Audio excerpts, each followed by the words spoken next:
Nais lang niyang gumawa ng mabuti. Tinulungan ni Leonardo ang isang matandang babae na ayusin ang kaniyang sira-sirang kotse ng libre habang wala ang kaniyang amo. Ngunit nang malaman ang totoo, hindi siya pinasalamatan. Sa halip, siya ay pinahiya at agad na tinanggal sa trabaho sa harap ng kaniyang mga kasamahan. Walang may alam kung sino talaga ang matandang babaeng yon. Katatapos lang ni Leonardo sa isang trabaho, hinigpitan ang huling turnilyo sa ilalim ng hood ng isang kotse nang may marinig siyang mahinang tinig mula sa bungad ng talyer. Isang matandang babae ang nakatayo roon. Ang kaniyang puting buhok ay maayos na nakapusod at nakaalalay sa isang tungkod. Mukha siyang nag-aalangan, parang naliligaw o hindi sigurado kung tama ba ang kaniyang pinuntahan. Ang asul na uniforme ni Leonardo ay puno ng langis at grasa. Itim ang kaniyang mga kamay mula sa buong araw na pagtatrabaho. Pero nang makita niya ang pagod sa mukha ng babae at ang pagkabahala sa mga mata nito, hindi siya nagdalawang isip. "Ma'am, kailangan niyo po ba ng tulong?"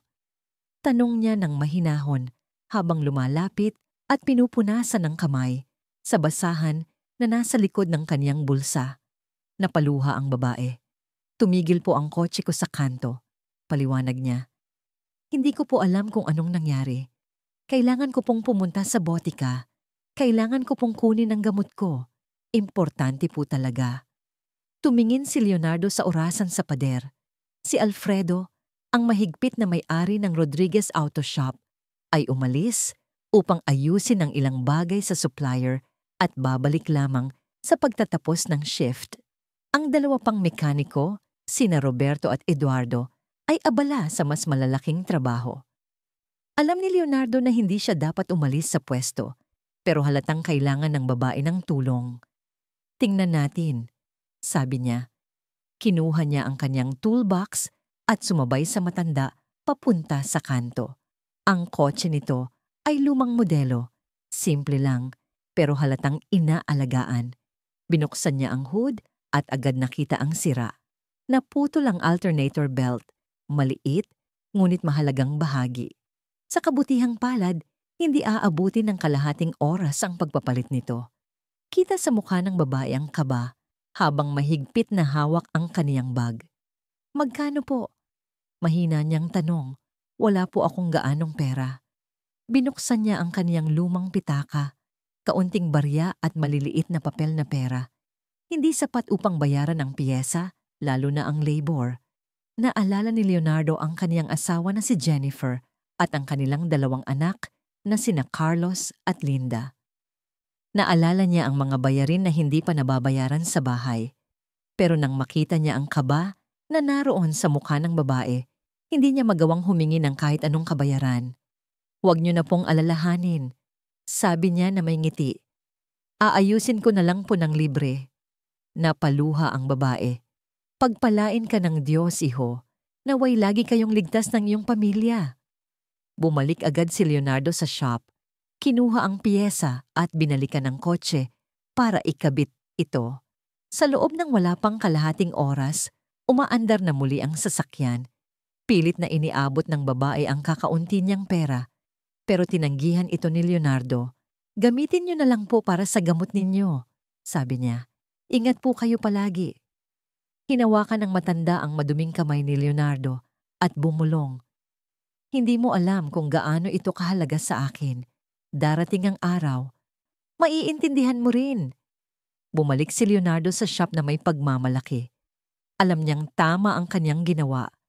Tumulong sa nangangailangan ng walang hinihinging kapalit. Inayos niya ang mga gamit, naghugas ng kamay, at nagpatuloy sa trabaho na parang walang nangyari. Si Roberto, ang mas matandang mekaniko, ay napanood ang lahat mula sa bintana, pero hindi nagsalita. Si Eduardo, mas bata at baguhan, ay nakita rin ito, pero nagkunwaring wala siyang alam. Pagsapit ng hapon, biglang bumukas ang pinto. Dumating na si Alfredo. Iritado ang kaniyang mukha habang dumiretso sa likod ng shop. Kilala ng lahat ang hitsura niyang iyon. Sinimulan niyang halughugin ang imbentaryo ng piyesa.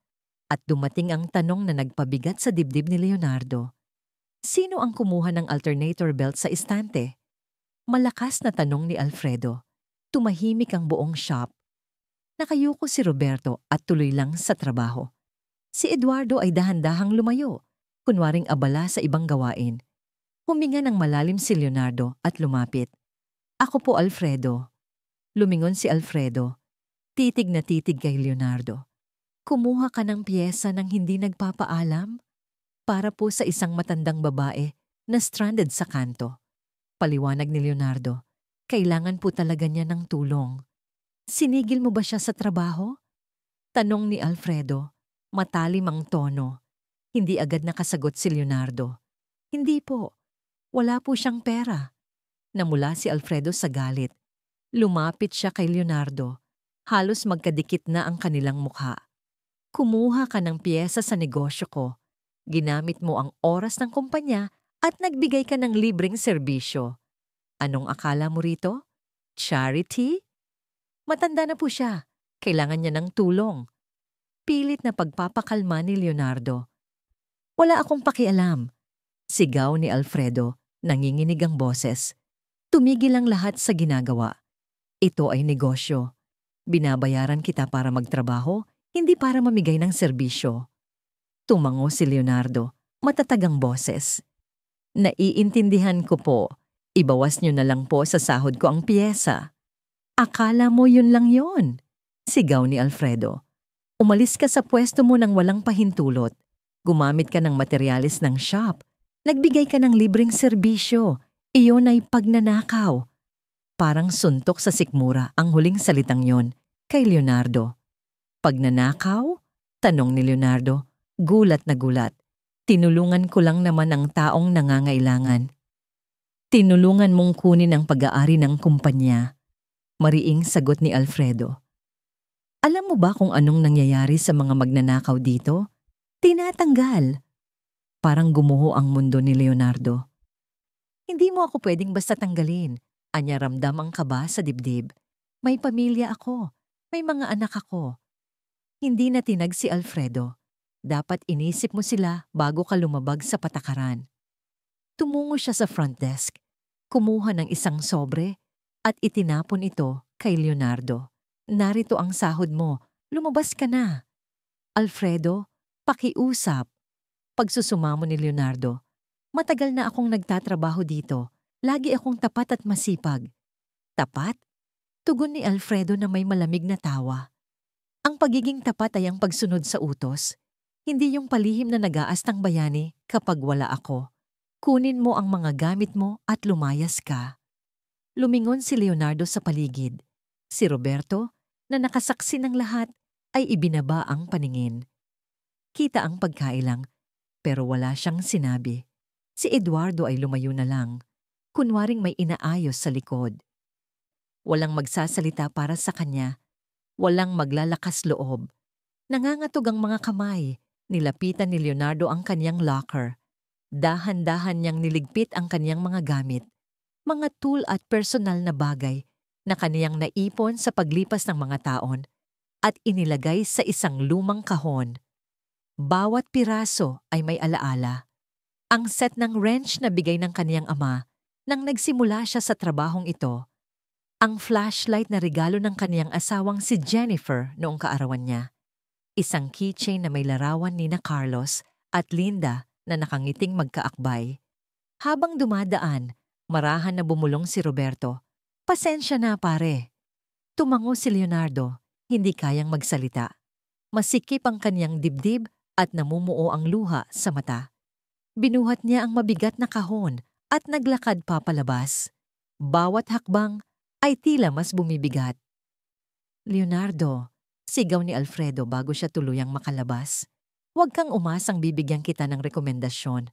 Walang gustong kumuha ng taong nagnanakaw sa amo nila. Parang suntok sa sikmura ang mga salitang yon. Bitbit ang kahon sa kanyang dibdib, tuluyan siyang lumabas. Hindi siya lumingon. Isinara ni Alfredo ang pinto at ang kalabog nito'y tila pagsasara ng isang kabanata.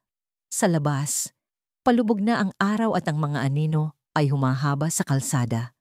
Mas mabigat ang kaniyang damdamin kaysa sa bigat ng kahon sa kaniyang bisig. Paano niya ito ipapaliwanag kay Jennifer?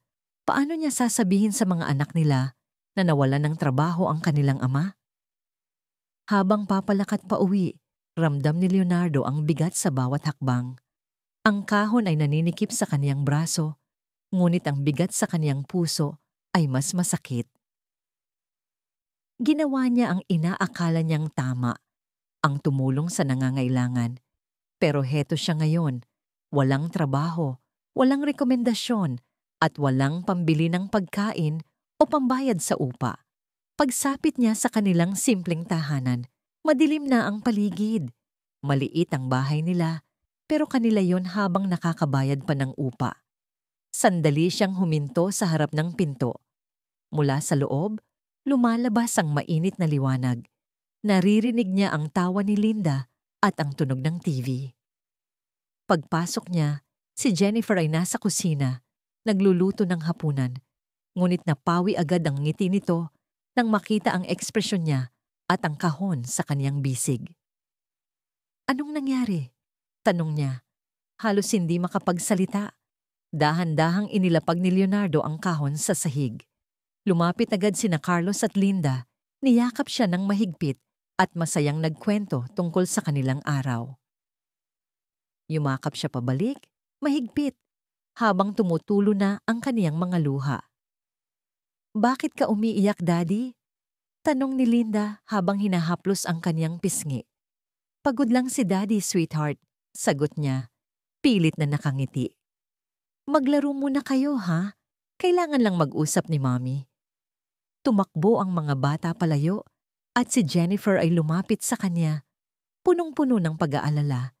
Ikinuwento ni Leonardo ang lahat, mula sa matandang babae at ang sirang kotse, sa libreng pagkumpuni hanggang sa kaniyang pagkakatanggal. Habang nagkukwento siya, nakita niya ang pagbabago sa mukha ni Jennifer, mula sa gulat, sa pag-aalala, at sa huli, ang matibay at matapang na tingin na matagal na niyang hinahangaan. "Ginawa mo ang tama," anya habang mahigpit na hawak ang kaniyang mga kamay. "Palagi kang gumagawa ng tama. Pero wala na tayo ngayon, Jennifer.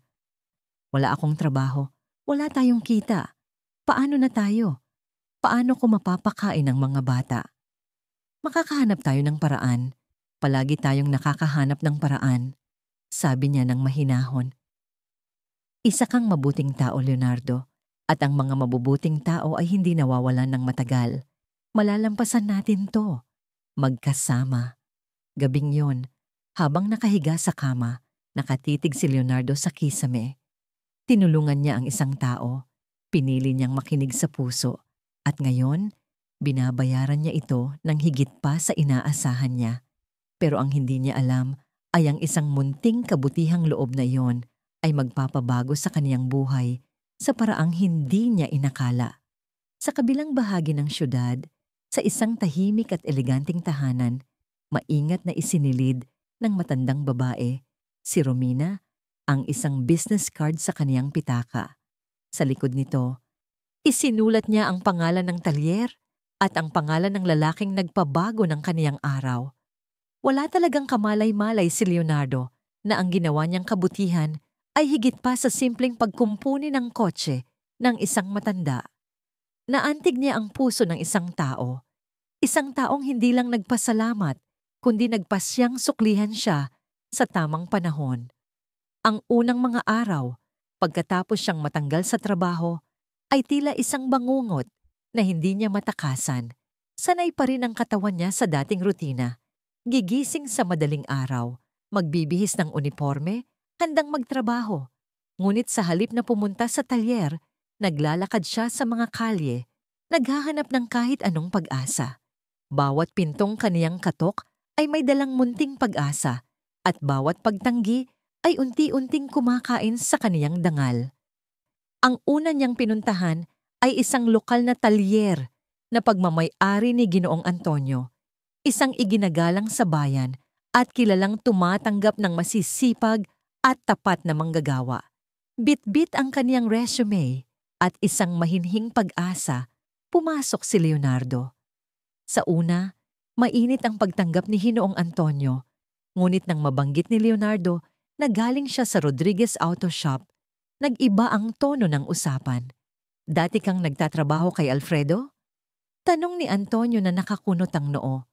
Nakakatawa. Tinawagan ko lang siya kahapon. Sabi niya, tinanggal daw niya ang isang mekaniko dahil sa pagkuha ng piyesa nang walang paalam. Nanlamig si Leonardo. Ako po yun.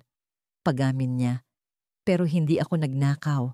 Tinulungan ko lang ang isang matandang babae na kailangan ng agarang tulong. Umiling si Antonio ng mabagal. Anak, hindi ko alam ang buong kwento. Pero hindi ako pwedeng sumugal. Paumanhin. Hindi kita matatanggap. Dala ang mabigat na puso. Lumabas si Leonardo. Pinapakalat ni Alfredo ang kasinungalingan. Binabaluktot ang katotohanan. At ang mga salitang yon ang siyang sumisira sa bawat tiyansang mayroon si Leonardo. Bumisita siya sa 5 talyer sa parehong araw. Yung iba ay ayaw na siyang pakinggan. Tinanggihan siya agad. Lumipas ang mga araw, naging linggo, at ang sitwasyon sa bahay ay unti-unting bumagsak. Si Jennifer ay nagsimulang tumanggap ng trabaho bilang tagalinis ng bahay sa kapitbahayan. Umaalis siya bago pa sumikat ang araw at umuuwi na lang kapag madilim na pagod at sugatan ng mga kamay. Araw-araw, nakikita ni Leonardo ang asawa niyang halos gumapang pauwi. At mas masakit ito kaysa sa anumang sugat na natamo niya noon. Isang gabi, habang bitbit ni Jennifer ang mabigat na timba, tinangka siyang tulungan ni Leonardo. Ako na diyan, sabi niya, inaabot ang timba.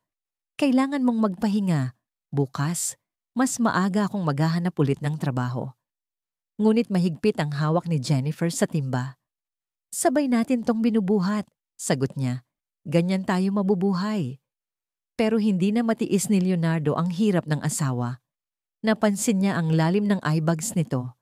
Nakikita niyang hindi ito kumakain para lang masigurong may pagkain sina Carlos at Linda. At habang nangyayari ito, nararamdaman ni Leonardo na unti-unti siyang nawawalan ng halaga.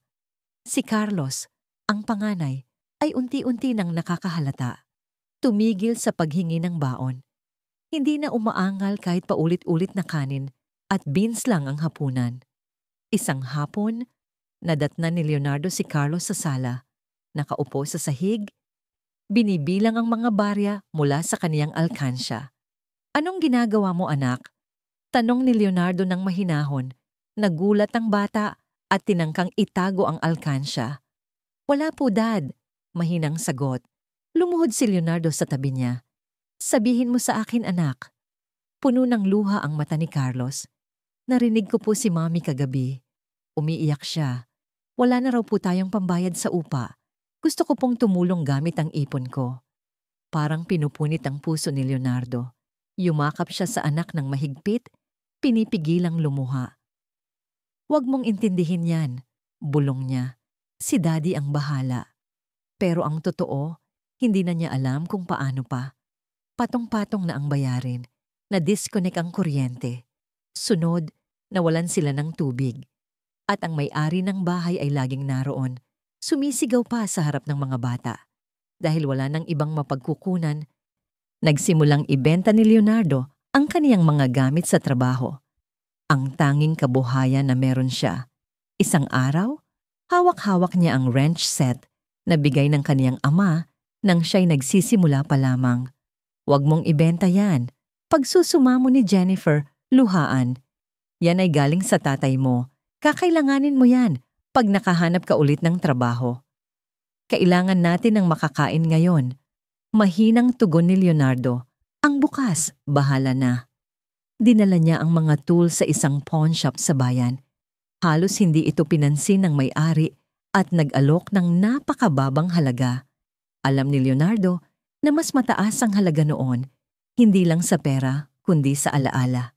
Pero hindi siya nakipagtalo. Mas mahalaga ang pagkain para sa mga anak. Sa kaunting perang nakuha, bumili siya ng tinapay, gatas at konting prutas. Pagdating sa bahay, iniabot niya ito kay Jennifer. Niyakap siya nito ng mahigpit. Walang tanong. Alam na nito kung saan galing ang pera at pareho nilang ramdam ang kirot. Si Linda, ang bunso, ay masyadong bata para maintindihan ng lahat pero nararamdaman niyang may mali. Tumigil siya sa paghingi ng laruan. Hindi na rin siya umaangal kapag walang candy. Isang gabi, pumasok siya sa sala. May dalang papel mula sa eskwelahan. "Tingnan mo, Daddy." Masaya niyang sabi. "Iginuhit ko ang pamilya natin." Dahan-dahang kinuha ni Leonardo ang papel. Ito'y simpleng guhit lamang na gawa sa colored pencils. Sina Leonardo, Jennifer, at ang kanilang 2 anak, magkakahawak kamay, lahat nakangiti ng malaki. Sa ilalim ng drawing, nakasulat sa maliliit at tabingi pang letra, "My Happy Family." Hindi na napigilan ni Leonardo ang sarili. Dumaloy ang mga luha sa kanyang pisngi habang niyayakap niya ng mahigpit si Linda. "Yan ang pinakamagandang drawing na nakita ni Daddy," sabi niya, na mamaos ang boses. "Talaga?" Kumislap ang mga mata ng bata. "Sabi po ng teacher ko, kapag magkasama ang pamilya, kaya nilang lampasan kahit ano." Tumagos sa puso ni Leonardo ang inosenteng salitang yon. Isang pamilyang nagkakaisa. Ganoon pa rin sila. Sa kabila ng gutom, takot, at kawalan ng pag-asa, magkakasama pa rin sila. Pero hanggang kailan niya kayang protektahan yon? Isang hapon, pauwi siya mula sa isa na namang walang saysay na paghahanap ng trabaho. Nakasalubong niya ang isang taong matagal na niyang hindi nakikita. Si Roberto, dati niyang kasamahan sa trabaho. Nagtagpo ang kanilang mga mata bago mabilis na umiwas ng tingin si Roberto. Halatang naiilang. "Roberto," mahina niyang bati. "Leonardo, pare." Halata ang pagsisisi sa boses ni Roberto. "Dapat pinagtanggol kita. Gusto ko, pero alam mo naman kung gaano katakot si Alfredo." Tumango lang si Leonardo. Hindi niya siya sinisi. Alam niya kung paanong ang takot ay kayang patahimikin ang kahit mabuting tao pa. "Kumusta na ang shop?" "Hindi na pareho simula nung umalis ka," sagot ni Roberto habang kinakamot ang batok. Mas lalo pang naging masungit si Alfredo. Siguro may konsensya pero duda akong aaminin niya. Mapait na ngumiti si Leonardo. Malabo. Sandaling natahimik si Roberto bago niya dahan-dahang inilabas ang ilang nakatiklop na pera mula sa bulsa. "Alam kong kaunti lang to, pero ito lang ang kaya kong ibigay." Sumigaw ang pride ni Leonardo na tumanggi, ngunit naalala niya ang walang lamang ref, ang tambak na bayarin, ang pagod sa mukha ng kanyang mga anak. Nanginginig ang kamay niyang inabot yon. "Salamat, Roberto. Totoo. Kung kailangan mo ng kahit ano, hanapin mo lang ako." Sabi ni Roberto habang hinahaplos ang balikat niya. "Mabuting tao ka. Hindi mo deserve ang nangyari." Pagkaalis ni Roberto, ilang segundo lang siyang napatigil, nakatingin sa gusot na perang nasa kamay niya. Mabuting tao. Yun ang lagi niyang pinipilit maging. Pero ang pagiging mabuti, hindi nagbabayad ng upa, hindi nagpapakain ng mga bata. At ang pagiging mabuti, ang siyang kumitil ng lahat sa kanya. Kinagabihan, nakaupo si Leonardo sa likod ng bahay, nakatingin sa madilim na kalangitan. Tahimik lang siya, hindi gumagalaw. Lumabas si Jennifer at umupo sa tabi niya. Walang salita, hinawakan lang ang kamay niya ng mahigpit. Matagal silang nanahimik bago ito bumulong. "Iniisip mo bang sumuko na?" Hindi agad nakasagot si Leonardo. Ang totoo, oo. Naisip niyang lumayo na lang, maglaho, na baka mas mabuti pang wala siya, na baka pabigat lang siya. Ngunit humigpit ang hawak ni Jennifer, parang nabasa ang iniisip niya. "Wag!" Pakiusap niya. "Kailangan ka namin. Kailangan kita. Hindi ko man lang kayo kayang alagaan." Halos hindi marinig ang boses niya. "Kabiguan ako." Umiling si Jennifer, sabay iniharap ang mukha niya. "Nawalan ka ng trabaho dahil tumulong ka sa kapwa. Hindi yun kabiguan. Yun ang puso mo, at yan ang lalaking minahal ko. Paano naman ang mga bata? May tatay silang nagtuturo kung ano ang tama, kung ano ang kabutihan. Mas mahalaga yon kaysa sa kahit anong pera. Nagsimulang tumulo ang luha ni Jennifer, kumikislap sa liwanag ng buwan. Malalampasan natin to, kagaya ng dati, magkasama. Niyakap ni Leonardo ang asawa niya ng mahigpit. Tama siya. Pamilya sila. At ang pamilya hindi sumusuko. Pero kahit ganoon, nanatili ang takot, parang sugat na ayaw maghilom. Ilang araw matapos yon, muling dumating ang landlady, pero ngayon, may dala na siyang papel. Eviction notice. Mayroon na lang silang 1 buwan para magbayad o alis sila sa bahay. Nakatitig si Leonardo sa papel, nanginginig ang kamay. Pasensya na, Leonardo, sabi ng landlady ng may lungkot. Mabuti kang tenant, pero may sarili rin akong bayarin. Pagkaalis nito, nanatiling nakaupo si Leonardo sa lamesa. 1 buwan, 30 araw para makahanap ng himala. Pumikit siya. At sa unang pagkakataon sa napakatagal na panahon, nanalangin siya. Hindi niya alam kung may nakikinig, pero kumapit siya sa kaunting pag-asa. Pakiusap, bulong niya sa katahimikan ng bahay. 1 pagkakataon lang, 1 lang. At sa mismong sandaling yon, tulad ng kidlat sa kalmadong langit, tumunog ang telepono. Napabalikwas si Leonardo. Sino naman ang tatawag ngayon? Mabilis ang tibok ng puso niya habang lumalakad papunta sa lumang telepono sa dingding. Hello, magandang hapon? Malumanay na boses ng babae sa kabilang linya. Maaari po bang makausap si Ginoong Leonardo Domingo? Hindi niya kilala ang boses. Hindi pamilyar. May tuwid na tono. Parang propesyonal. Ako nga po. Ako ito. Sabi ng boses sa kabilang linya. Ang pangalan ko ay Paola. Ako ang personal assistant ni Ginang Romina Mendez. Nais kanyang makausap. Maaari ka ba sa isang particular na address bukas? Napakunot ang noo ni Leonardo. Romina Mendez. Hindi pamilyar ang pangalan. Pasensya na, pero sa tingin ko hindi ko siya kilala. Tapat niyang sagot. Sinabi po niya na maaalala mo siya. Paliwanag ni Paula. Tinulungan mo siyang ayusin ang kotse niya ilang linggo na ang nakalipas. Isang matandang babae, puti ang buhok, nakatungkod. Tumigil ang tibok ng puso ni Leonardo. Oo, ang matandang babae sa kanto. Ang inasikaso niya noon. Araw din nang gumuho ang buhay niya. Naaalala ko siya, mahina niyang sabi. Magaling. Nais kanyang makausap ng personal. Maibibigay ko na ba ang address?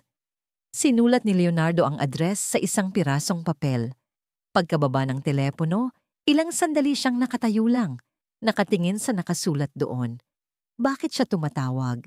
Trabaho ba ito? Pasasalamat? Isang pagkakataon.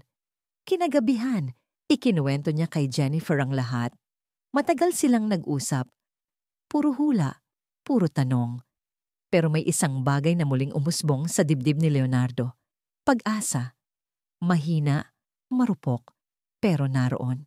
Kinabukasan, nagising si Leonardo bago pa sumikat ang araw. Hindi siya nakatulog ni 1 minuto. Paulit-ulit ang tanong sa isip niya. Naligo siya, nagahit, at sinuot ang nag-iisa niyang maayos na damit. Gray na pantalon at collared shirt na pinlantsa ni Jennifer kagabi. Abala si Jennifer sa pag-aayos ng kwelyo niya, paulit-ulit. Sa tingin mo, tungkol saan ito? Tanong niya. Trabaho kaya? Rekomendasyon? Pero bakit ngayon pa? Hindi ko alam, sagot ni Leonardo. Pero ito lang ang pagkakataong meron tayo ngayon at kahit ano pa ito, pupunta ako. Ang address na ibinigay ni Paula ay nasa isa sa pinakamayamang lugar sa lungsod, isang ibang mundo. 2 beses siyang sumakay ng bus papunta roon. Habang naglalakbay, unti-unting nagbago ang tanawin. Mula sa maliliit na bahay patungo sa malalawak na mansyon, mula sa maingay na kalsada patungong tahimik at malinis na daan, mula sa mga lumang kotse hanggang sa mga mamahaling sasakyan. Pagbaba niya, nagkaroon siya ng kaba sa dibdib. Tiningnan niya muli ang address. Isang napakalaking mansyon ang nasa harapan niya. napapaligiran ng matataas na pader at intricately designed na bakal na gate. Hindi siya makapaniwala. Tiningnan niya ulit ang papel. Tama ang address. Kinabahan siya habang pinipindot ang intercom. Mabilis ang sagot at unti-unting bumukas ang gate. Paglakad niya sa loob, bumungad ang nakakamanghang hardin. Perpektong damuhan, mga estatwang parang galing sa museo, mga fountain na kumikislap sa araw, at mga bulaklak na hindi niya man lang alam ang pangalan. Sa dulo ng walkway, naroon ang isang bahay na parang galing sa pelikula. Ginoong Leonardo, bati ng isang babae sa pintuan. Naka-power suit ito at nagsalita ng may awtoridad pero may galang. Ako si Paula, hinihintay ka na ni Ginang Romina. Sumunod po kayo. Tahimik na naglakad si Leonardo sa likod niya. Sa malalapad na pasilyong puno ng mamahaling painting at antigong kasangkapan. Sumasayaw ang tunog ng yapak niya sa marmol na sahig. Sa bawat hakbang, lalo niyang nararamdaman na hindi siya nababagay doon. Dinala siya sa isang maluwang at maliwanag na silid. Mula sahig hanggang kisame ang salamin, tanaw ang buong lungsod mula sa taas. Darating na po siya, sabi ni Paula bago marahang isinara ang pinto. Naiwan si Leonardo, nakapirmi. Hindi alam kung uupo ba o tatayo lang. Nakatikom ang mga kamay niya, natatakot siyang baka may mabasag. Kahit anong bagay doon ay mas mahal pa kaysa sa lahat ng pagmamay-ari niya sa buong buhay. At narinig niya ang isang boses sa likod niya. Leonardo. Napalingon siya. Naroon siya, ang parehong matandang babae, puti ang buhok, nakatungkod. Ngunit ngayon ay nakasuot ng eleganting damit na malinaw na nagsasabing mahalaga siya, napakahalaga. Ginang Romina, nauutal niyang tugon. Pasensya na kung hindi ako nakapagpakilala ng maayos noon. Dahan-dahan siyang naglakad papunta sa isang armchair at naupo ng may dignidad. Kumaway siya para maupo rin si Leonardo. Hindi na kailangan. Wika nito na may mainit na ngiti. Kailangan ko lang makasiguro bago ako gumawa ng susunod na hakbang. Umupo si Leonardo sa sofa. Nanginginig pa rin ang dibdib. Makasiguro ng ano? Tiningnan siya ni Romina, mga mata na puno ng kaalaman, karanasan, at kabaitan. Na mayroon pang mabubuting tao, wika niya. Mga taong tumutulong nang hindi humihingi ng kapalit. Ginawa ko lang po ang gagawin ng kahit sino, sagot ni Leonardo. Pero yan nga ang punto. Mariing tugon ni Romina. Pwede namang gawin ng kahit sino, pero walang gumawa. Ikaw lang. Alam mo ba kung sino ako? Tanong niya pagkatapos. Umiling si Leonardo. Ngumiti si Romina. Ako ang tagapagtatag at may-ari ng Paris Business Group. May hawak akong mga construction company, real estate properties, at pinakaimportante para sa'yo, ako ang may-ari ng isang chain ng mga talyer sa buong syudad. Parang nawala ang hangin sa dibdib ni Leonardo. Isang network ng mga auto shop. Hindi lang pala siya simpleng customer. Isa siyang taong kayang magbago ng kapalaran ng isang tao sa isang salita lang. Ang araw na yon, pagpapatuloy ni Romina, hindi aksidente ang pagkasira ng kotse ko. Nagsusubok ako. Napakurap si Leonardo. Nagsusubok? Sa loob ng ilang buwan, sabi ni Romina, naghahanap ako ng isang taong mapagkakatiwalaan, may malasakit, may kakayahan para pamahalaan ang pinakamalaki kong auto shop. Pero hindi lang ako basta naghahanap ng manager. Pagpapatuloy ni Romina, kalmado ngunit matatag ang boses. Kailangan ko ng taong may kakayahan sa trabaho, oo. Pero higit sa lahat, may integridad. Kumikinang ang kaniyang mga mata habang bahagyang yumuyuko paharap. Kaya ko inimbento ang eksena ng nasirang kotse. Ilang linggo na akong umiikot sa iba't ibang talyer sa syudad, kunwaring mahina at desperadong matanda. Gusto kong makita kung paano ako tratuhin kapag tingin nila wala akong magagawa. Ramdam ni Leonardo ang malakas na tibok ng puso niya. At ikaw? Patuloy ni Romina na may mabait na ngiti. Ikaw lang ang tumulong sa akin na walang hinihinging kapalit. Higit pa roon, dagdag pa niya, mas lumalambot ang boses, isinugal mo ang trabaho mo para sa isang estranghero. Hindi lang yung kabutihan, Leonardo. Iyon ay pagkatao. Sumandal siya sa upuan. Ikinuwento sa akin ni Paula ang lahat ng nangyari pagkatapos. Kung paanong natanggal ka, kung paano ka pinaratangan ng amo mo, kung paanong naghihirap ngayon ang pamilya mo. Nawala ang kontrol ni Leonardo sa emosyon niya. Nagbabanta na ang luha sa kaniyang mga mata. Hindi niya alam kung dapat ba siyang mahiya o magpasalamat na alam ng matandang babae ang lahat. Taos-puso akong humihingi ng paumanhin sa hirap na pinagdaanan mo dahil sa akin. Wika ni Romina ng may kagandahang loob. Pero nais kong itama ang lahat, hindi lang sa pamamagitan ng pasasalamat, kundi sa pagbibigay sa iyo ng pagkakataon na magsimula ng panibagong buhay. Nanatiling tahimik si Leonardo, hindi makapagsalita, para bang nagbuhol-buhol ang lahat ng emosyon sa kaniyang lalamunan. Inaalok kita ng posisyon bilang general manager ng pinakamalaki kong mekanikong talyer, Estrella do Sul. Pamumunuan mo ang 20 mekaniko, 3 beses na mas malaki ang kita mo kaysa dati. Mabibigyan ng full health insurance ang buong pamilya mo at may porsyento ka sa taunang kita ng shop. Parang tumigil ang mundo. Nakatingin lang si Leonardo sa kanya, hindi makapaniwala sa narinig. Hindi ito totoo. Hindi ganito ang nangyayari sa totoong buhay. Bakit? Mahina niyang tanong. Bakit mo gagawin ang lahat ng to para sa akin? Dahan-dahang tumayo si Romina, marahang nakasandal sa kaniyang tungkod. Lumapit siya sa malaking bintana ng silid na tanaw ang syudad. Dahil alam ko ang pakiramdam ng kalagayan mo.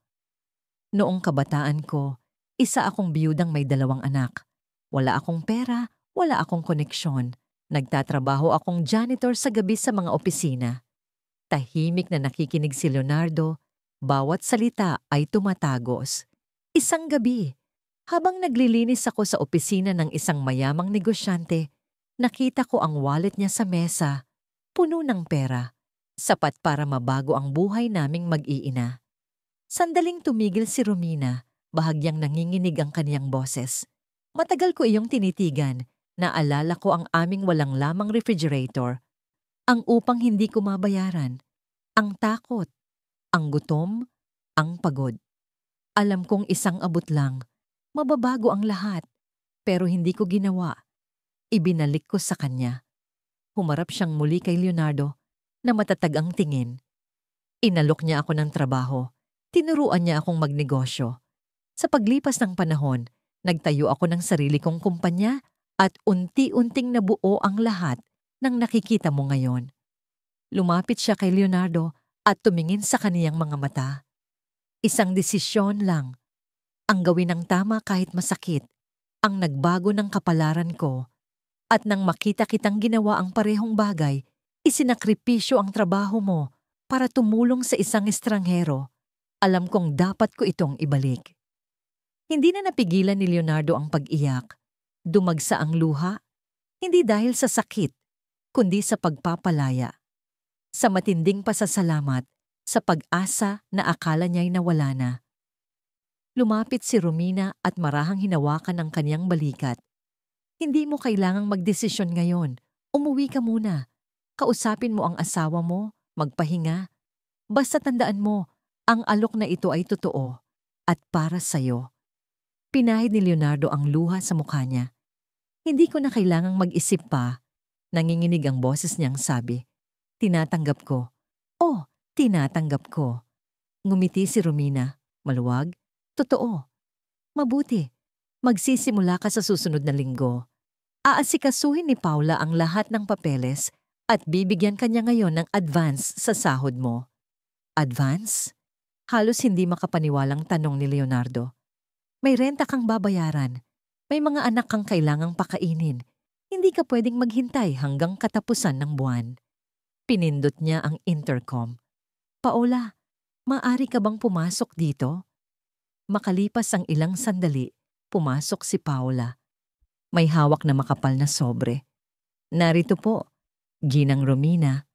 Lumapit si Romina kay Leonardo na may mainit na ngiti. Sapat na ito para bayaran ang mga bill ninyo at may sobra pa para makahinga kayo.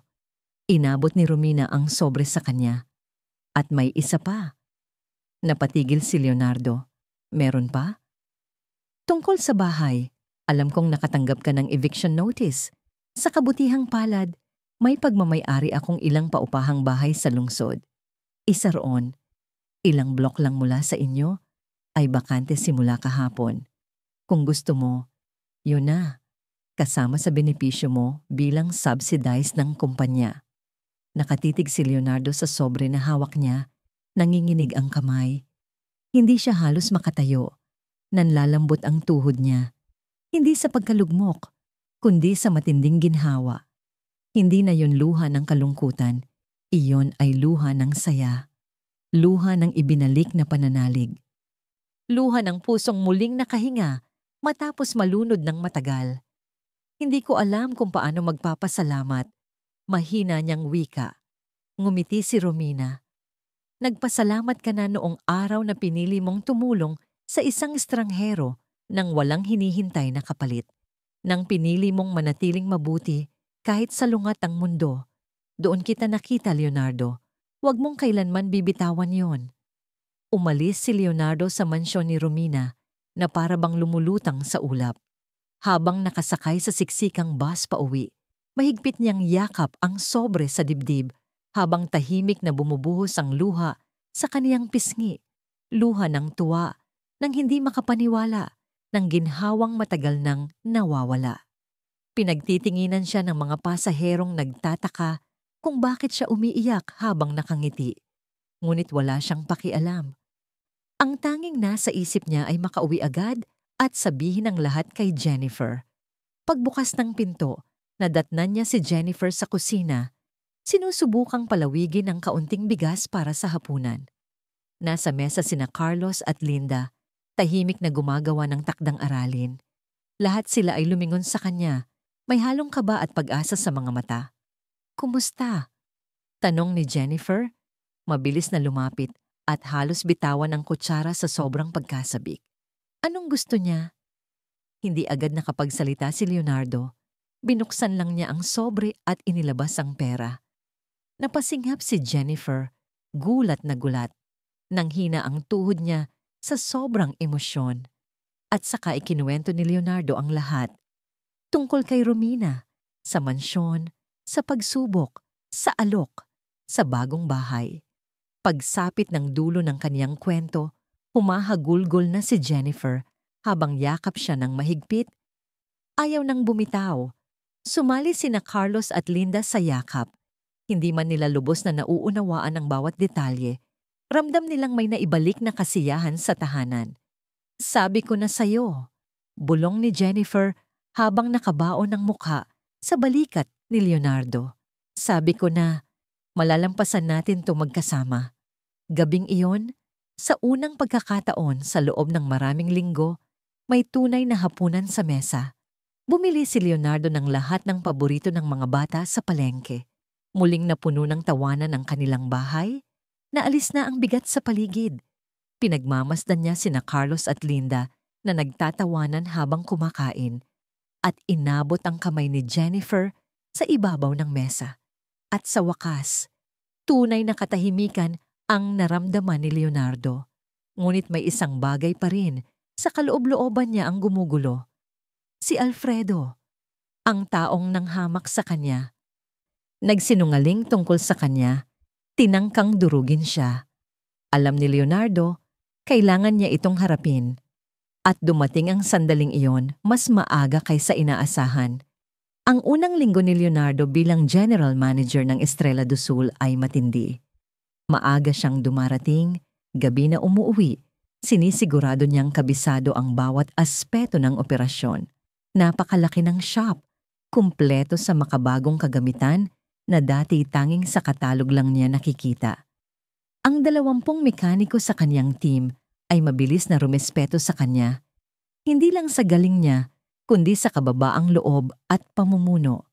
Sa bahay, palaging sinasabi ni Jennifer na iba na siya ngayon. Wala na ang bigat sa balikat niya, Muli nang kumikislap ang kanyang mga mata. Pati mga bata napansin. Muling gumuguhit si Linda ng happy family. Tumigil na si Carlos sa pagbibilang ng barya. At ang bagong bahay, higit pa sa pangarap. 3 kwarto, tahimik na kapitbahayan, malawak na bakuran kung saan pwedeng tumakbo ang mga bata. Noong araw ng paglipat nila, napaiyak si Jennifer, nilibot ang mga silid, iniisip kung saan ilalagay ang kurtina, ang mga kasangkapan, kung saan muling maririnig ang halakhakan. Ngunit alam ni Leonardo, hindi pa tapos ang nakaraan. Hindi pa, habang hindi niya nahaharap ang taong sinubukang sirain ang kaniyang kinabukasan. Isang hapon, nakatanggap si Leonardo ng tawag na nagpabigat sa kaniyang dibdib. Si Paula. Leonardo, kalmado ang tono. Nais ni Ginang Romina na pumunta ka sa opisina ng Rodriguez Auto Shop ngayong hapon. May bagay na kailangan ng presensya mo. Rodriguez Auto Shop? Tanong ni Leonardo. Naninikip ang dibdib. Ang talyer ni Alfredo. Oo, ipapaliwanag niya pagdating mo. Pwede kang dumiretso mula sa kinaroroonan mo. Pagkababa ng tawag, namasa ang palad ni Leonardo. Ayaw na niyang bumalik doon. Ngunit kung si Romina ang may hiling, siguradong mahalaga ito. Nagpaalam siya sa supervisor, sumakay sa company car, at bumiyahe patungo sa kabilang dako ng lungsod. Pagdating niya, may 2 sasakyan sa labas. Isa ay kay Romina, ang isa ay isang mamahaling truck na hindi niya kilala. Sa loob pa lang ng shop, naririnig na niya ang pagtatalo. Pumasok siya at napako sa kinatatayuan. Nasa gitna si Alfredo, pulang-pula ang mukha, galit na galit, sumisigaw habang nagwawala sa harap ni Romina na kalmado lang na nakaupo, may tungkod sa tabi. Katabi niya si Paula, may hawak na clipboard, tahimik na nagsusulat. Si Roberto at Eduardo, mga dating kasamahan ni Leonardo, ay nasa gilid, halatang hindi alam kung anong gagawin. Kalokohan to! Sigaw ni Alfredo. Hindi ka pwedeng basta pumasok dito at mag-akusa. Hindi ito akusasyon. Malamig na sagot ni Romina. Ito ay dokumentadong paglabag. May utang kang sahod, sirang kagamitan, at tambak ng reklamo mula sa mga customer. Nang mapansin si Leonardo sa pintuan, kumaway si Romina. Lumingon si Alfredo at nanlaki ang mga mata. Siya? Anong ginagawa niya rito? Bulalas niya, parang nakakita ng multo. Trabaho na siya sa akin ngayon. Payak na sagot ni Romina. Leonardo, halika. Dahan-dahang lumakad si Leonardo. Mabigat ang bawat hakbang.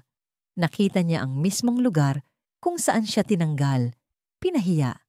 Tiningnan siya ni na Roberto at Eduardo. Mukhang ngayon lang nila nakita ang buong katotohanan. Namumula sa galit si Alfredo. Trabaho siya sa'yo? Mapait ang tawa niya. Ninakawan niya ako. Tinanggal ko siya dahil may dahilan. Hindi, mariing sagot ni Romina. Tinanggal mo siya dahil tumulong siya sa isang customer at ang customer na yon, ako yon. Tahimik ang buong shop. Hindi makapagsalita si Alfredo, nanlalaki ang mata, nanganga. Nagkatinginan sina Roberto at Eduardo, dahan-dahang bumabalot ang pagkaunawa. Ako si Romina Mendez, matatag na sabi ni Romina habang tumatayo. May-ari ng Perez Group at gusto ko ring ipaalam sa'yo, ako na rin ang may-ari ng talyer na ito. Parang lindo lang epekto ng mga salitang yon. Napaatras si Alfredo, napakapit sa workbench. Hindi maaari yan. Akin ang shop na to. Dati mong pagmamay-ari, paliwanag ni Paula habang hawak ang mga dokumento. Hindi ka nakabayad ng renta. Hindi mo binayaran ang mga supplier at may mga kasong isinampa ang mga empleyado. Kinuha ng bangko ang ari-arian. Binili namin ito. Namutla si Alfredo. Tumingin sa paligid para bang unti-unting nawawala sa kanya ang lahat. Hindi ito pwede. At may isa pa. Matatag na dagdag ni Romina. Kinausap ko ang mga dating empleyado mo. Iisa ang kwento nila. Pagmamalupit, hindi tamang pasahod at mapanganib na kondisyon sa trabaho. Itinayo mo ang shop na ito sa likod ng pagsasamantala. Humarap si Alfredo kay Leonardo. Naglalagablab ang galit sa mga mata. Kasalanan mo to. Pinlano mo to lahat. Nilaglag mo ako. Hindi ito paghihiganti. Sa wakas ay sagot ni Leonardo. Kalmado ang tinig. Hindi ko ginusto ang mangyari sa'yo. Ang gusto ko lang noon ay isang tapat na trabaho. Gusto ko lang ng buhay para sa pamilya ko. Sinungaling! Sigaw ni Alfredo. Lumalapit, ngunit humarang si Romina sa gitna nila. At nang nagsalita siya, ang bawat salita ay parang tabak na pumutol sa katahimikan. Kailangan mong maunawaan ang isang bagay, Alfredo. Malamig ngunit matatag ang boses ni Romina. Walang kaalam-alam si Leonardo. Hindi niya ako kailanman hinilingang bilhin ang shop na ito. Ako ang nagpasya matapos kong malaman kung paano ka makitungo sa mga tao. Paano mo siniraan ang isang mabuting tao upang sirain ang pangalan niya dahil lamang sa kalupitan mo. Bumigat ang katahimikan sa loob ng shop hanggang sa marahang lumapit si Roberto. Mahinahon ang boses pero matatag. Totoo yun, Alfredo. Sabi niya, hindi ka naging makatarungan kay Leonardo. Lahat kami rito, nakita namin. Tumahimik ka, Roberto. Sigaw ni Alfredo. Empleyado kita. Hindi na ngayon. Inabot ni Roberto ang kanyang ID badge mula sa bulsa at ipinatong yon sa workbench. Hindi ko kayang magtrabaho sa lugar kung saan pinaparusahan ang paggawa ng tama. Dapat pinagtanggol ko si Leonardo noon. Pero natakot ako. Takot sa'yo. Pero hindi na ngayon. Sumunod si Eduardo. Tahimik ngunit determinado. Huminga ng malalim at lumapit. Aalis na rin ako. Si Leonardo ang pinakamabuting kasama natin noon. At ikaw, masahol ka pa kaysa sa inaakala namin. Tumingin si Alfredo sa paligid ng shop, sa mga tool, sa mga sasakyan, sa mga taong dati bahagi ng kaniyang team. Tapos, tumingin kay Romina at sa huli, kay Leonardo. Doon niya lang tuluyang naunawaan. Hindi lang negosyo ang nawala sa kanya. Naubos ang kaniyang kredibilidad, ang respeto, lahat. Pagsisisihan niyo to, bulong ni Alfredo. Nanginginig ang boses pero halatang wala ng lakas ang mga salita. Lahat kayo. Dahan-dahang bumunot ng sobre si Romina mula sa kaniyang bag. Hindi ako pumunta rito para lang ilantad ka, sabi niya. Pumunta rin ako para magbigay ng pagkakataon. Hindi dahil karapat-dapat ka, kundi dahil naniniwala pa rin ako na lahat ay may karapatang magbago. Iniabot niya ang sobre. Nag-alinlangan si Alfredo, pero binuksan nito. Nasa loob ang mga dokumentong maayos na inihanda. Isang alok sa trabaho. Paliwanag ni Romina, hindi bilang may-ari, kundi bilang regular na mekaniko. Sa isa sa maliliit naming shops sa labas ng syudad, tamang sahod, maayos na oras, benepisyo. Pero may kondisyon, mahigpit na pagmamatiyag. Magsisimula ka muli. Sa ilalim. Nanginginig ang mga kamay ni Alfredo. Sumisigaw ang kaniyang pride. Pero halatang halata ang desperasyon sa kaniyang mukha. Gusto ninyong bumalik ako sa pagkukumpuni ng kotse matapos ang lahat ng itinayo ko? Wala kang itinayo. Sagot ni Leonardo. Mas matatag ang tinig kaysa dati. Sinamantala mo ang ibang tao, hindi yun ang tawag sa pagbuo. Pero ngayon, binigyan ka ng pagkakataong ayusin ang sarili mo. Matutunan kung ano ang ibig sabihin ng tunay na trabaho. Nasa iyo ang desisyon. Hanggang bukas ang palugit, dagdag ni Romina. Makikipag-ugnayan si Paula. Pero ngayon, may pulong ako kasama ang bagong management team ng shop na ito. Walang imik si Alfredo. Tumingin siyang muli sa paligid ng shop, sa kung ano ang natira sa dating kaharian niya. At sa wakas, yumuko ang balikat. Mabigat ang hakbang, lumabas siya ng pinto. Hindi ngumiti si Leonardo. Wala siyang nadamang tagumpay. Pero ang naramdaman niya ay kalayaan. Hindi dahil bumagsak si Alfredo, kundi dahil sa wakas, dumating na ang hustisya. Lumapit si Romina kina Roberto at Eduardo. Sinabi niyong aalis na kayo, anya. Pero paano kung may alok akong mas maganda? Kailangan ni Leonardo ng pinagkakatiwalaang team para pamunuan ang branch na ito. Mga taong may alam sa trabaho at napatunayang kayang magbago. Interesado ba kayo? Nagkatinginan ng dalawang lalaki. Puno ng pag-asa ang mga mata. Seryoso po kayo? Tanong ni Roberto. Lubos? Sagot ni Romina. Pero si Leonardo ang magpapasya. Ang shop na ito ay ngayon ay nasa ilalim niya bilang regional manager. Tumingin si Leonardo sa dating mga kasamahan. Mga taong nanahimik noon pero ngayon naglakas loob na magsalita. Naalala niya kung gaano siya nag-iisa noong araw na tinanggal siya. Naalala niya kung gaano nakalayo ang kanilang narating. Naalala niya ang kahalagahan ng pangalawang pagkakataon. Gusto ko kayong pareho sa team, sabi niya. Pero may isang kondisyon, magtutulungan tayo. Pakikitunguhan natin ang lahat ng may katapatan at respeto. Yan lang ang tanging paraan pasulong. Sige ako diyan, sagot ni Roberto, sabay abot ng kamay niya. Matatag, tapat at salamat. Hindi mo kailangang bigyan kami ng pagkakataong ito. Lahat ay karapat-dapat sa pangalawang pagkakataon, sagot ni Leonardo. Inuulit ang mga salitang narinig niya mula kay Romina. Huwag nating sayangin. Ang mga sumunod na araw ay puno ng pagbabago. Muling isinilang ang dating Rodriguez Auto Shop. Dumating ang bagong kagamitan. Pininturahan ang mga dingding. Isinulat muli ang mga patakaran para sa kaligtasan. At higit sa lahat, ang kultura ng takot ay napalitan ng respeto. Pinangunahan ni Leonardo ang bawat hakbang, may apoy sa puso na hindi pa niya naramdaman kailanman. Si Alfredo, tinanggap ang alok. Ayon kay Paula, nagtatrabaho na ito ngayon sa isang maliit na talyer sa malayong bahagi ng syudad, sa ilalim ng ibang manager. Sa unang pagkakataon, sa matagal na panahon, kailangan niyang sumunod sa patakaran. Hindi ito ikinatuwa ni Leonardo, ngunit may kakaibang lakas sa kaalamang maging ang mga bumagsak ay may pagkakataong matuto kung sila'y bukas dito. At habang nakatayo si Leonardo sa bagong opisina ng shop na ngayon ay siya ang namamahala, pinagmamasdan ng mga mekanikong masiglang nagtatrabaho, mga customer na masayang nagbabayad, at isang lugar na muling nabuhay.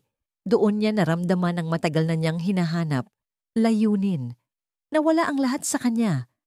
At kapalit nito ay higit pa sa kaniyang inakala. Hindi lang trabaho, hindi lang posisyon, kundi respeto, kapayapaan, katubusan, at ang matatag na katotohanan na ang paggawa ng tama ay laging may halaga. Isang mainit na hapon, habang binabantayan ni Leonardo ang pag-install ng mga bagong hydraulic lift sa shop, dumating ang isang hindi inaasahang bisita. Si Jennifer, kasama si Linda na hawak ang kamay niya, at si Carlos na naglalakad sa tabi nila. Daddy! Sigaw ni Linda sabay takbo sa kanyang yakap. Namangha siya sa paligid. Ang laki ng lugar na to. Dito ka na nagtatrabaho ngayon? Nakatayo sa likod si Carlos, namamangha. Ikaw ba ang boss ng lahat ng to? Tumawa si Leonardo, puno ng pagmamalaki ang puso. Ako ang manager, sagot niya. Pero ang totoong boss ay nandoon. Itinuro niya si Romina na bumisita para sa isang routine inspection. Ngumiti ito at nagsimulang lumapit. Bigla namang nagtago si Linda sa likod ng binti ni Leonardo. Biglang nahihiya. Lumapit si Romina, nakangiting todo. Ito na ba ang magandang pamilyang madalas kong marinig? Sabi niya ng banayad. Ikaw siguro si Jennifer. Opo, ma'am. Sagot ni Jennifer, halatang emosyonal habang nakikipagkamay. Hindi ko po alam kung paano magpapasalamat sa lahat ng ginawa niyo para sa amin. Hindi niyo kailangang magpasalamat, sagot ni Romina. Ang gawin niyo lang ay patuloy na maging matatag, gaya ng ginawa mong pagtindig para sa pamilya mo noong gumuho ang lahat. Pagkatapos, dahan-dahang lumuhod si Romina sa harap ni Linda. At ikaw naman, iha. Narinig ko na mahuhusay daw ang mga guhit mo. Napatingala si Linda, gulat. Paano niyo po nalaman na nagdodrawing ako? May maliit na ibong nagkwento, sabi ni Romina na may kindat. Sigurado akong may talento ka. Ngumiti si Linda, unti-unting nawala ang hiya niya. parang sinag ng araw na dumaan sa ulap. Habang kausap ni Romina ang mga bata, lumayo sandali sina Leonardo at Jennifer. Hinawakan ni Jennifer ang kamay ni Leonardo at tumingin sa paligid, sa masiglang shop, sa mga bagong kagamitan, sa team na abala at sa asawa niyang ngayon ay nasa gitna ng lahat ng ito. Parang panaginip, bulong niya. Minsan nagigising ako't iniisip ko baka hindi totoo lahat ng to. Tumango si Leonardo, niyakap siya ng banayad. Alam ko, pareho tayo. Pero totoo to, Jennifer, narating natin to. Hindi, bulong niya. Ikaw ang nakarating dito dahil kahit kailan, hindi mo isinuko ang sarili mo. Kinagabihan sa bago nilang bahay, puno ng buhay ang kusina. Tumutulong si Leonardo kay Jennifer sa paghahanda ng hapunan habang masayang nagkukwento si Carlos tungkol sa school at ipinapakita ni Linda ang bago niyang drawing. Tumigil si Leonardo sandali, pinanood lang sila at inalala ang lahat ng nangyari. Ang araw na tinanggal siya, ang mga gabing puno ng takot, ang tawag sa telepono, ang kwento ni Romina, ang trabaho, ang bahay, ang pangalawang pagkakataon. At ngayon, narito sila, puno ng tawanan, puno ng liwanag. At sa sandaling iyon, naliwanagan si Leonardo. Minsan, kailangan mong mawala ang lahat para matagpuan ang tunay na mahalaga. Kailangan mong maglakad sa dilim para matutong pahalagahan ng liwanag. Kailangan mong bumagsak para matutong bumangon. Ang ginawa lang niya ay tumulong sa isang estrangherong nangangailangan. Walang kapalit, walang inaasahan. Pero ang simpleng kilos na yon, ang desisyong iyon, ang nagbago sa buong buhay niya. Anong iniisip mo? Tanong ni Jennifer, napansin ang kaniyang pagtigil habang hawak pa rin ang sandok. Iniisip ko lang kung gaano kakaiba ang buhay. Sagot niya, kung paanong isang maliit na kabutihan kayang baguhin ang lahat. Ngumiti si Jennifer, hinaplos ang kaniyang braso. Hindi lang isang gawa yon, sabi niya. Yun ka talaga, Leonardo. Kaya mo ito lahat dahil ikaw yan. Kinagabihan, habang tahimik na natutulog ang mga bata, lumabas si Leonardo sa likod bahay. Tumingala siya sa mga bituin.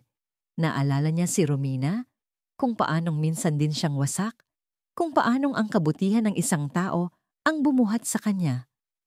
At kung paanong pinili niyang ibalik ang kabutihang iyon.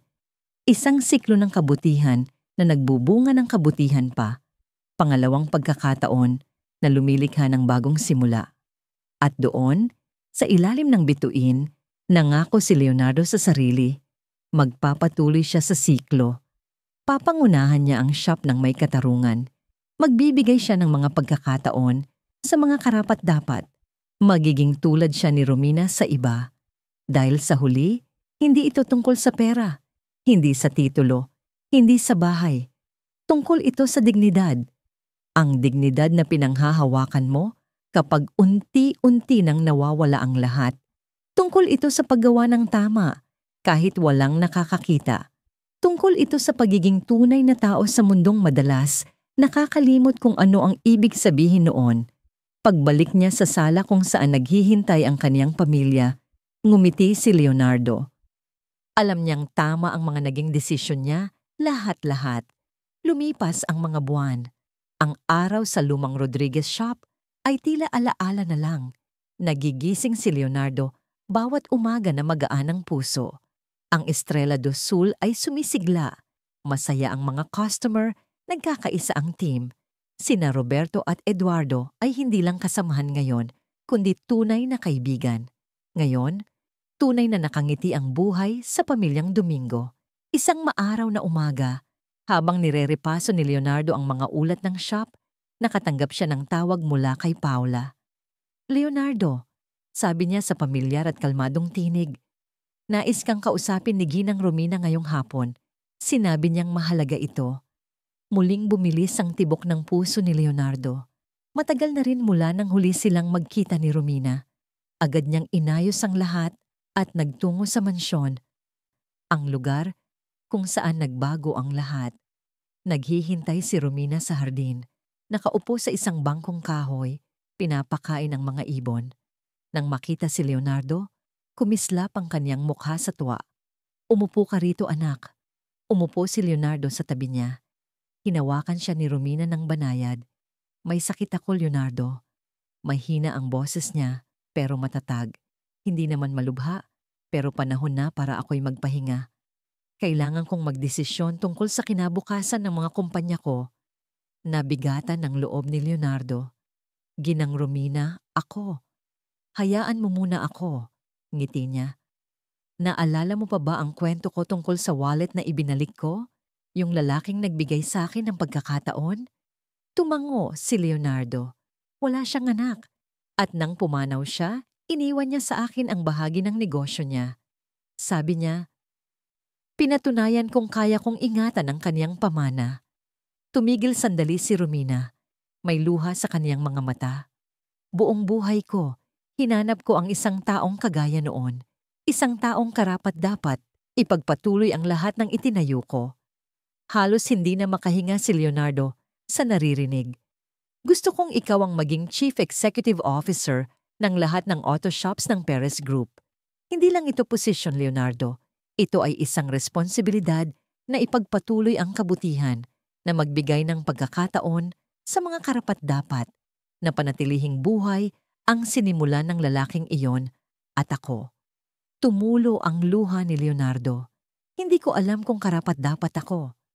Ikaw ang pinakakarapat-dapat sa lahat ng nakilala ko. Pinahid ni Romina ang sariling luha. At may isa pa. Kumaway siya at lumapit si Paula. May dalang isang kahon. Pagbukas nito, nakita ni Leonardo ang mga lumang tool niya, ang mga minana niya sa kanyang ama. Malinis, maayos, may dagdag na bago, kumpleto. Hinahanap ko lahat ng tool na ibinenta mo dati at binili ko muli. Sabi ni Romina, sabay hawak sa kaniyang pisngi. Kailangan ng isang lalaki ang mga kagamitan ng kaniyang ama. Hindi lang gamit yan, pamanayan, kasaysayan. Hindi na napigilan ni Leonardo. Niyakap niya si Romina nang mahigpit, umiiyak na parang bata. Lahat ng sakit, hirap at luha ng mga nakaraang buwan ay natunaw sa pasasalamat. Niyakap siya ni Romina gaya ng yakap ng isang ina sa anak.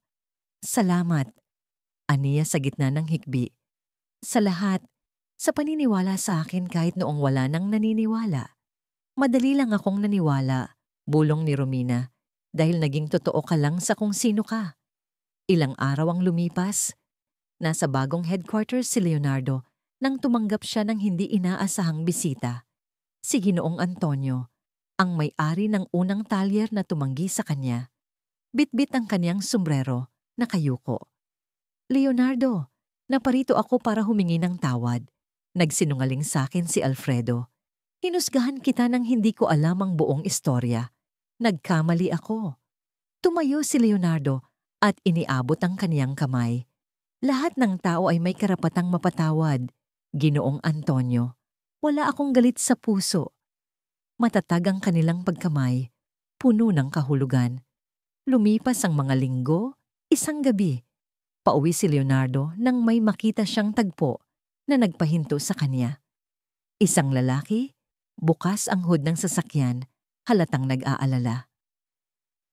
Ayaw umandar ng kotse, sabi ng lalaki. Kailangan kong pumunta sa ospital. Ang asawa ko? Naalala ni Leonardo si Romina. Ang araw na nagbago ang lahat. Ang siklong kailangang ipagpatuloy. Aayusin ko para sa'yo. Libre. Pero wala akong pera, sir. Hindi mo kailangan magbayad. Sabi ni Leonardo habang binubuksan ang toolbox niya. Ibahagi mo lang ang kabutihan kapag may pagkakataon. Habang inaayos ang makina, may isang tinig sa likod niya. Hindi ka nagbago. Paglingon ni Leonardo, nakita niya si Alfredo, suot ang uniforme ng mekaniko. Nagtagpo ang kanilang mga mata. Ilang buwan ko nang pinag-iisipan ng lahat, sabi ni Alfredo. Puno ako ng galit noon at kalupitan. Pero ang pagiging empleyado'y nagturo sa akin ng respeto. Nakita ko yung ginawa mo ngayon. Tumulong ka pa rin.